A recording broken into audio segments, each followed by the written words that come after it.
بسم الله الرحمن الرحيم وبه نستعين الصلاة والسلام على رسوله الكريم وعلى آله وأصحابه ومن تبعهم بإحسان إلى يوم الدين أما بعد رات قیام اللیل میں سورۃ النساء کی آخری آیات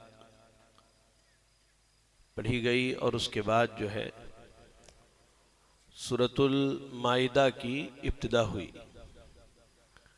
سورۃ المائدہ کو مائدہ اس لیے کہتے ہیں کہ عربی زبان میں مائدہ کے معنی ہوتے ہیں دسترخوان، کھانوں سے سجا ہوا بالکل آراستہ دسترخوان۔ اور اس سورت کا نام جو ہے مائدہ اس لیے رکھا گیا کہ سورت میں عیسیٰ علیہ السلام کا ان کی قوم کے ساتھ ایک بڑا زبردست واقعہ پیش آیا۔ جب عیسیٰ علیہ السلام نے اپنی نبوت و رسالت کو پیش کیا اور لوگوں کو ایک اللہ کی عبادت کی دعوت دی، تو لوگوں نے مطالبہ کیا کہ عیسیٰ کیا آپ اللہ رب العالمین سے یہ دعا کر کے ہمارے لیے آسماں سے بالکل سجا ہوا دسترخوان منگوا سکتے ہیں تاکہ ہم اس سے کھائیں اور ہمارے دلوں کو اطمینان ملے اور یقین ہو جائے کہ واقعی آپ اللہ کے سچے رسول ہیں۔ تو عیسیٰ علیہ السلام نے دعا کی اور اللہ رب العالمین نے آسمان سے دسترخوان کا نزول فرمایا۔ تو اس واقعے کی مناسبت سے اس سورت کا نام کیا ہے؟ سورۃ المائدہ۔ اس سورت کی ابتدا میں ہی اللہ رب العالمین نے اپنا ایک اصول بیان کیا۔ سورت میں جب آپ پڑھیں گے تو آیت نمبر 3 پر پہنچیے، اللہ نے ایک لمبی آیت میں اپنا ایک بنیادی اصول بیان کرتے ہوئے کہا کہ الیوم اکملت لکم دینکم واتممت علیکم نعمتی ورضیت لکم الاسلام دینا، کہ آج ہم نے تمہارے لیے تمہارے دین کو مکمل کر دیا۔ یعنی اللہ کے رسول صلی اللہ علیہ وسلم کے دنیا سے جانے سے پہلے اللہ تعالیٰ نے دین اسلام کی مکمل تعلیمات نازل فرما دی اور کہا کہ وَأَتْمَمْتُ عَلَيْكُمْ نِعْمَتِي، اور یہ جو اسلام کی نعمت ہے اسے ہم نے مکمل کر دیا، پورا کر دیا۔ وَرَضِيتُ لَكُمُ الْإِسْلَامَ دِينًا، اور اس بات سے راضی ہو گئے کہ دین اسلام تمہارا دین ہے۔ تو یہاں اللہ نے یہ اصول اور ضابطہ بیان کر دیا کہ دین اسلام مکمل ہو چکا ہے۔ اسی مناسبت سے امام مالک رحمہ اللہ اکثر کہا کرتے تھے کہ جو چیز اللہ کے نبی صلی اللہ علیہ وسلم کے دور میں دین کا حصہ نہیں تھی وہ آج بھی دین نہیں بن سکتی ہے، چاہے اسے پوری دنیا ہی کیوں نہ کرتی رہے، اس لیے کہ دین وہ ہے جو اللہ نے آسمان سے نازل کیا اور محمد رسول اللہ صلی اللہ علیہ وسلم کی موجودگی میں مکمل کر دیا۔ اب بعد کے دور میں آنے والے لوگ کسی چیز کو دین کے نام پر کرنا شروع کر دے تو وہ دین کا حصہ بننے والی نہیں ہے۔ چلے، اس اصول کے بعد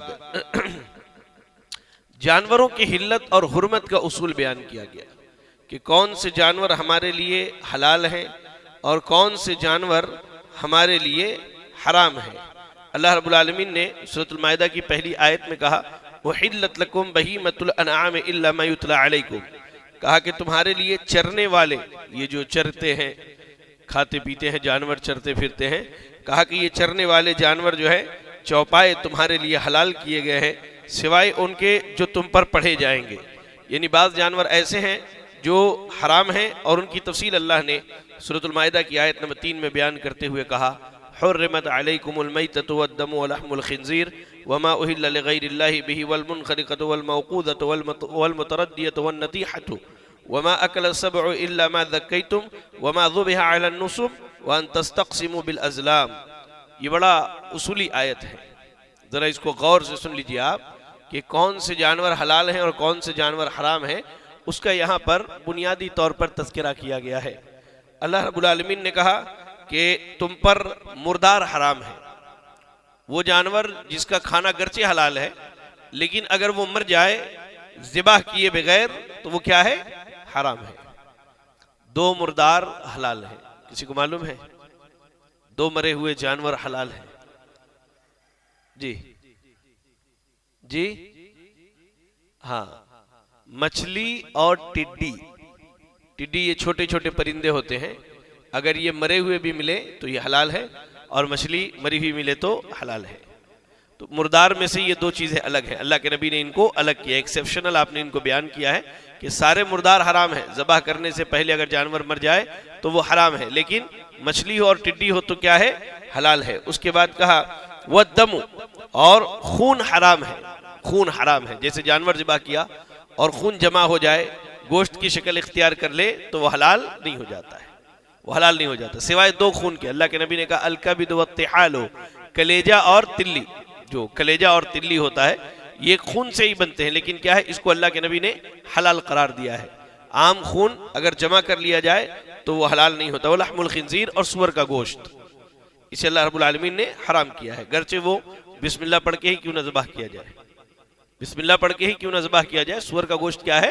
حرام ہے۔ اس کے بعد کہا وما اہل لغیر اللہ بہ، اور جس پر اللہ کے علاوہ کسی اور کا نام پکارا جائے، اللہ کے علاوہ کسی اور کا، گرچہ آپ بسم اللہ پڑھ کے ذبح کر رہے ہیں لیکن دل میں ارادہ یہ ہے کہ یہ فلاں پیر اور فلاں بزرگ کے نام کا جانور ہے۔ 11ویں شریف آئی، مرغا لایا، کیا ارادہ ہوتا ہے؟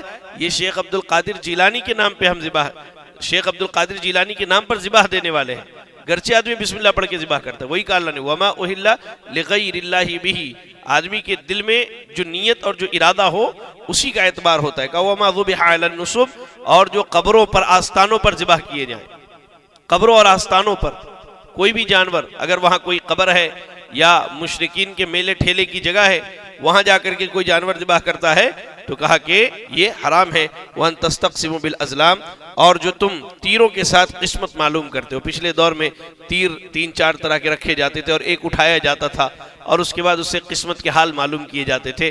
آج کے دور میں جس کو ہم ایسٹرولوجی کہہ سکتے ہیں، ایسٹرولوجی جس کو کہا جاتا ہے، آپ دیکھتے ہیں اخبار کے آخری صفحے میں لکھا ہوا ہے کہ آپ 1 جنوری سے لے کر کے 3 مارچ تک پیدا ہوئے تو آپ کی گرہ دشا جو ہے یہ کہتی ہے۔ یہ چیز جو ہے زمانہ جاہلیت میں تھی اور اسے اسلام نے حرام قرار دیا ہے۔ ایسے ہی حلال چیزوں میں اللہ نے سورۃ المائدہ کی آیت نمبر 5 میں کہا الیوم احل لکم الطیبات وطعام الذین اوتوا الکتاب حل لکم وطعامکم حل لہم۔ اگر کوئی یہودی یا عیسائی جانور ذبح کرے تو ہمارے لیے کھانا حلال ہے۔ اسی چیز کو اللہ نے بیان کیا، کہا کہ آج تمہارے لیے پاکیزہ چیزیں حلال ہیں اور ان لوگوں کا کھانا تمہارے لیے حلال ہے جنہیں کتاب دی گئی ہے۔ اگر وہ حلال چیز کھاتے ہو، اب کوئی غیر، اب جو ہے کوئی یہودی عیسائی خنزیر اور سور کا گوشت کھاتا ہو تو ہمارے لیے تو حلال نہیں ہے، لیکن وہ جانور جو حلال ہے اس کو اگر وہ ذبح کرے تو حلال ہے، تو وہ حلال ہے۔ بات سمجھ میں آئی؟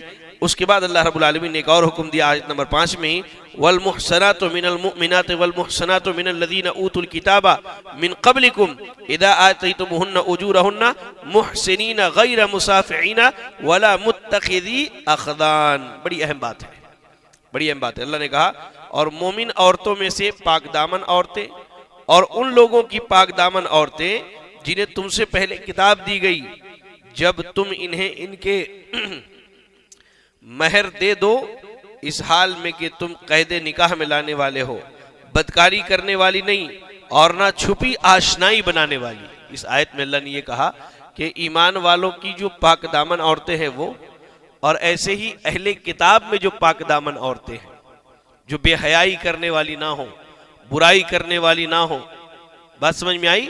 ان سے نکاح کرنا جائز ہے۔ اہل کتاب یہود و نصارہ کی جو پاک دامن عورتیں ہیں جو بے حیائی نہ کرتی ہوں، برائی نہ کرتی ہوں اور وہ اپنی شریعت پر عمل کرتی ہوں، حرام کاموں کا ارتکاب نہ کرتی ہوں، تو کہا کہ ایسی عورتوں سے نکاح کرنا جائز اور حلال ہے۔ لیکن میں سمجھتا ہوں کہ بہت کم ہی اہل کتاب کی ایسی عورتیں ہوں گی جو بے حیائی سے اپنے آپ کو بچا کے رکھتی ہوں گی، برائی سے بچا کے رکھتی ہوں گی۔ اب ہمارے یہاں ٹرینڈ کیا ہو گیا ہے، شریعت نے اجازت دی کہ آپ ان کی خواتین سے نکاح کر سکتے ہیں۔ ہم نے کئی ایسی مسلم خواتین کو دیکھا جو یہود و نصارہ کے مردوں کے ساتھ نکاح کر کے زندگی گزار رہی ہے، جو ان کے لیے جائز اور حلال نہیں ہے۔ چلے یہ کچھ باتیں تھی آج کے درس کے تعلق سے۔ اللہ سے دعا ہے کہ اللہ رب العالمین ہمیں اور آپ کو کتاب و سنت کی تعلیمات پر عمل کرنے کی توفیق عطا فرمائے۔ اللہ تعالیٰ قرآن میں غور کرنے اور اس کی تعلیمات پر عمل کرنے کی توفیق عطا فرمائے۔ آمین۔ جزاکم اللہ خیرا۔ السلام علیکم ورحمۃ اللہ وبرکاتہ۔